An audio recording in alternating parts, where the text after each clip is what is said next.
29 दिसंबर 1972 की रात eastern airlines की फ्लाइट 401 न्यूयॉर्क के John F Kennedy international airport से मायामी इंटरनेशनल एयरपोर्ट के लिए एक आम उड़ान के लिए तैयार थी। लॉकहीड L-1011 ट्रिस्टर उस समय का एक state of the art aircraft 163 passengers और 13 क्रू मेंबर्स को लेकर जा रहा था। ये एक बिल्कुल नॉर्मल जर्नी होने वाली थी, लेकिन किस्मत को कुछ और ही मंजूर था। फ्लोरिडा एवरग्लेड्स के ऊपर कुछ छोटी छोटी सी लगने वाली घटनाएं अमेरिकन हिस्ट्री के सबसे डेडली एविएशन डिजास्टर्स में से एक का रूप लेने वाली थी। फ्लाइट क्रू में एक्सपीरियंस पायलट्स थे। 55 साल के captain Robert loft 29,000 flight hours वाले एक वेटरन थे। 39 साल के फर्स्ट ऑफिसर एल्बर्ट स्टॉकस्टिल और 51 साल के सेकंड ऑफिसर डोनाल्ड पेन भी सीजन्ड एविएटर्स थे। इन सब का कंबाइंड एक्सपीरियंस किसी भी सिचुएशन को हैंडल करने के लिए काफी होना चाहिए था। जैसे ही फ्लाइट 401 मायामी के पास पहुंची, क्रू ने लैंडिंग प्रोसीजर शुरू किया। परेशानी की पहली निशानी तब दिखाई दी जब उन्होंने ऑटो पायलट इंगेज करने की कोशिश की। Landing gear down indicator light, एक क्रूशल विजुअल क्यू, जल ही नहीं रही थी।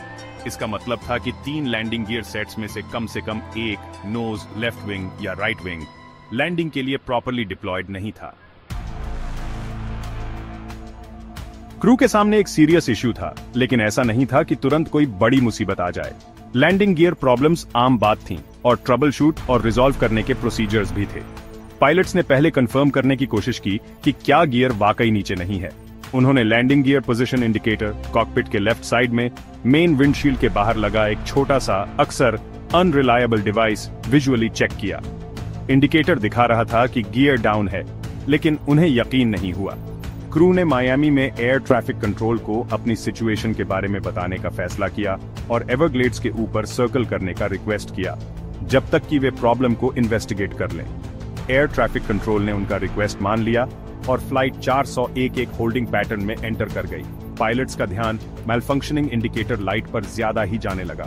वे खुद ही इशू ट्रबल शूट करने पर अड़ गए थे। शायद ये उस ओवर कॉन्फिडेंस की निशानी थी जो अक्सर डिजास्टर से पहले आती है।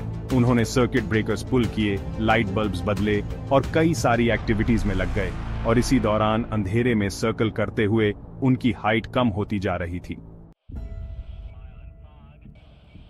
जब क्रू लैंडिंग गियर में बिजी था, एक छोटी सी लेकिन जानलेवा गलती हो गई।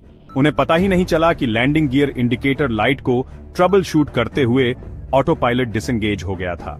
प्लेन अब हाइट मेंटेन नहीं कर पा रहा था और धीरे धीरे और ऑलमोस्ट बिना पता चले नीचे उतरने लगा।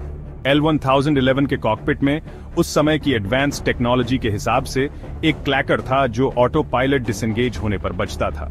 लेकिन ऐसा माना जाता है कि कॉकपिट के शोर में जब क्रू इंडिकेटर लाइट से जूझ रहा था, ये साउंड या तो मिस हो गई या समझ नहीं आई। डिसेंट इतना ग्रेजुअल था कि कुछ देर तक किसी भी इंस्ट्रूमेंट ने इंटेंडेड एल्टीट्यूड से कोई सिग्निफिकेंट डिविएशन नहीं दिखाई। कंफ्यूजन को और बढ़ाते हुए कॉकपिट वॉइस रिकॉर्डर में एक कॉन्वर्सेशन रिकॉर्ड हुई जिसमें क्रू एक एल्टीट्यूड अलर्ट को गलत समझते दिखाई दिए। उन्होंने एक वार्निंग चाइम को डिसमिस कर दिया, उसे लैंडिंग गियर प्रॉक्सिमिटी वार्निंग समझकर, जिससे कैओटिक माहौल और बियर आज गया और उन्हें अपनी सिचुएशन की ग्रेविटी समझने से रोका। वे सिचुएशनल अवेयरनेस खो रहे थे। एविएशन में एक क्रिटिकल एरर।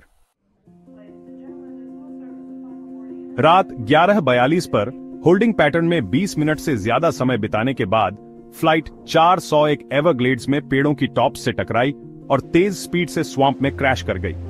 इंपैक्ट बहुत जबरदस्त था। फ्यूसलाज टूट गया, रैकेज वाइड एरिया में फैल गया। प्लेन में सवार 176 लोगों में से 101 की मौत हो गई, जिसमें तीनों फ्लाइट क्रू मेंबर्स भी शामिल थे।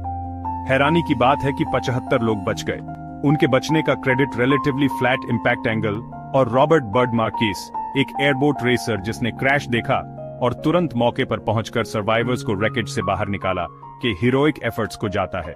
इस ट्रेजेडी ने एविएशन इंडस्ट्री को हिलाकर रख दिया। ये एक कड़वा रिमाइंडर बन गया कि एक्सपीरियंस्ड क्रूज और सोफिस्टिकेटेड एयरक्राफ्ट भी ह्यूमन एरर के आगे बेबस हैं।